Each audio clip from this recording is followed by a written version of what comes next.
চট্টগ্রামে জুলাই গণঅভ্যুত্থানে আহত ৭ যোদ্ধাকে দেওয়া হলো ব্যাটারি চালিত রিকশা। এতে যোগ দিয়ে আগামীর তরুণদের দেশের জাতীয় প্রতিরক্ষার জন্য অন্তত ২ বছর বাধ্যতামূলক সামরিক শিক্ষার দাবি করেন কবি, প্রবন্ধকার ও রাজনৈতিক ভাষ্যকার ফরহাদ মাজহার। সঞ্জীব দে বাবুর ক্যামেরায় নাজমুল সাদেকের রিপোর্ট। জুলাই অভ্যুত্থানে উত্তাল ছিল বন্দরনগরী চট্টগ্রাম। প্রাণ হারানোর পাশাপাশি আহত হয় অনেকে। গুলি হামলাকে তুচ্ছ করে রাজপথ দখলে রাখার চট্টগ্রামের ছাত্র জনতার এই আন্দোলন ত্বরান্বিত করে গত সরকার পতন। চট্টগ্রামে অভ্যুত্থানে আহতদের মধ্যে ৭ জনকে আর্থিক সহায়তা না দিয়ে সম্মাননা ও পুনর্বাসনের লক্ষ্যে ৭টি ব্যাটারি চালিত রিকশা প্রদান করেছে সচেতন নাগরিক সমাজ ও বৈষম্য বিরোধী ছাত্র আন্দোলন। রোববার সন্ধ্যায় জেলা শিল্পকলা একাডেমিতে এই সহায়তা দেওয়া হয়। এই সময় জুলাই অভ্যুত্থানে আহত যোদ্ধারা শহীদ ভাইদের স্মৃতিচারণ করেন এবং দেশের বিরুদ্ধে যে কোনো ষড়যন্ত্র রুখে দেওয়ার কথা বলেন। আমাকে গুলি নিক্ষেপ করা হয়, তখন আমি পরে যাই।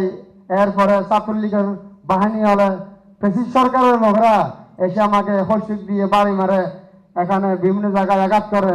নিহত পরিবারগুলো বা আহত পরিবারগুলো কিভাবে চলতেছে শুধু একটু খোঁজ খবর নিলে বুঝতে পারবেন যে কি তাদের কত কষ্ট। দরকার হলে আমার আরেকটা পা দিব, তারপরেও আমরা ভারতের পাঁচটা দালাল গুন্ডালিক পেটুয়া বাহিনীদেরকে আমরা আবার দিতে চাই না।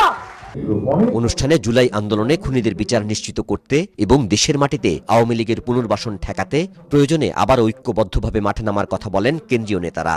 শুধুমাত্র একটা চেয়ারের পরিবর্তনের জন্য অথবা সেই চেয়ারে যে ব্যক্তিটি বসে থাকে সেই ব্যক্তির পরিবর্তনের জন্য ছাত্র জনতার অভ্যুত্থান হয় নাই।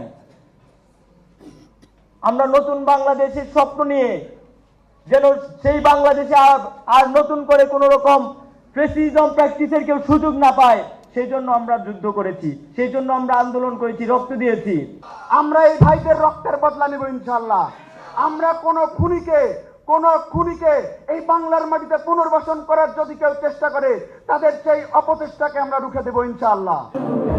এই আয়োজনে যোগ দেন কবি, প্রবন্ধকার ও রাজনৈতিক ভাষ্যকার ফরহাদ মাজহার। আগামীর তরুণদের কমপক্ষে 2 বছর বাধ্যতামূলক সামরিক শিক্ষা দেওয়ার প্রস্তাব করেন। আমরা বাধ্যতামূলক সামরিক শিক্ষা চাই। আমাদের দেশের তরুণরা তারা প্রত্যেককে সরকারকে বৃত্তি দিয়ে 2 বছর কমপক্ষে সেনাবাহিনী তারা থাকবে। যত রকম শিক্ষা যে সকল তার প্রশিক্ষণ দরকার, এটা যেন সে 2 বছরে সেটা আপনার ঠিক করবেন, কখন তাদেরকে নেবেন, এর মধ্য দিয়ে সে যেন দেশকে প্রতিরক্ষার জন্য সে তৈরি হয়ে যায়। কারণ আগামী দিনে আমাদের লড়াইটা অনেক বড়, শুধু দিল্লি না, আপনি মায়ানমারের কথা ভুলে যাবেন না। সীমান্তগুলো অরক্ষিত এবং আমাদেরকে অনেক কাজ করতে হবে।